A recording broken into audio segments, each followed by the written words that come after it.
Have you ever tried placing a flat photo onto an angled wall or a laptop screen in Canva and it just looks fake? No matter how much you rotate it, it never quite fits the perspective. It always looks like it's simply sitting on top of the surface instead of blending naturally into the scene. Well, today I'm going to show you a hidden trick in Canva to warp any image into a perfect 3D perspective. Whether you're mocking up designs for your content team, creating realistic client presentations, showcasing product designs, or just leveling up your own graphics, this technique is an absolute game changer. It makes your designs look far more realistic and professional with very little effort. And the best part? It takes less than 3 minutes. Let's jump in. All right, so here we are in our Canva workspace, and I have this cool image of an angled concrete wall. The first thing we need to do is map out the exact corners of where our image is going to sit.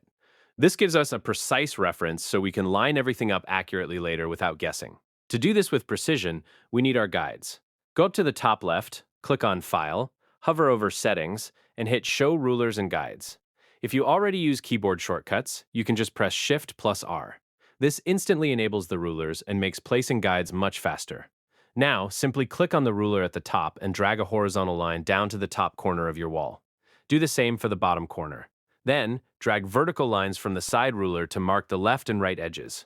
You want to create an intersection exactly at the four corners of your perspective space. The more accurate you are here, the better your final result will look. This is going to make the next step so much easier. With our guides locked in, let's bring in our photo. Drag your image onto the canvas. For now, just align the top left corner of your photo with the top left intersection of our guides, and scale it up a bit so it's easier to work with. Don't worry about making it fit perfectly yet, because we'll fine-tune everything in the next step. Now for the magic. We can't just rotate this, we have to actually warp it. Head over to the Apps tab on the left-hand toolbar and search for Distortly. Click on it to open the app. It works directly inside Canva, so there's no need to switch to another editing program. Inside Distortly, you'll see a couple of options like Free and Perspective. While Perspective sounds like what we want, I highly recommend using the Free Distort mode. It gives you absolute control over each individual corner, which is exactly what we need for this wall.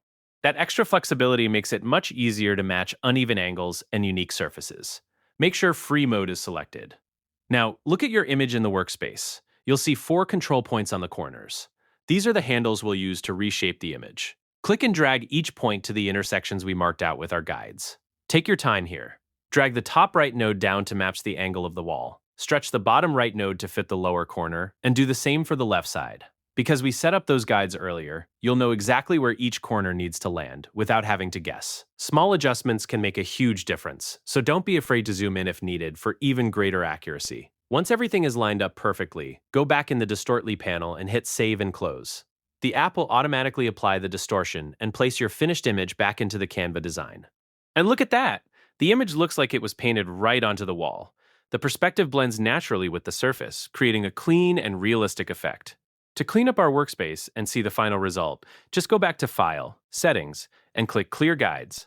It's that simple. You now have a flawless, realistic perspective effect without ever having to leave Canva. This trick works great for walls, laptop screens, billboards, signs, packaging, and so many other design projects. If you found this tutorial helpful, make sure to drop a like and subscribe for more easy, step-by-step design guides, Canva tips, and hidden features. Thanks for watching, and I'll see you in the next video.